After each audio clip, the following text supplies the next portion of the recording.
Ja, da habe ich jetzt wieder was gefunden, und zwar aus Kiesdorf, die Riepiburm und die Seewiburm aus Kiesdorf. Vielleicht sagt einigen etwas. Aber ja, die Seewiburm sind weiter bekannt als jetzt die Riepiburm.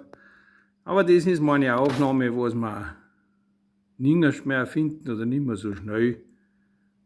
Gell. Da ist auch der mit der Klarinette, ganz ein bekannter Käsehersteller, und zwar Schwind. Den Käse, den jeder kennt, und zwar der Danzelkäse, der spielt ich jetzt den Posaunenlandler.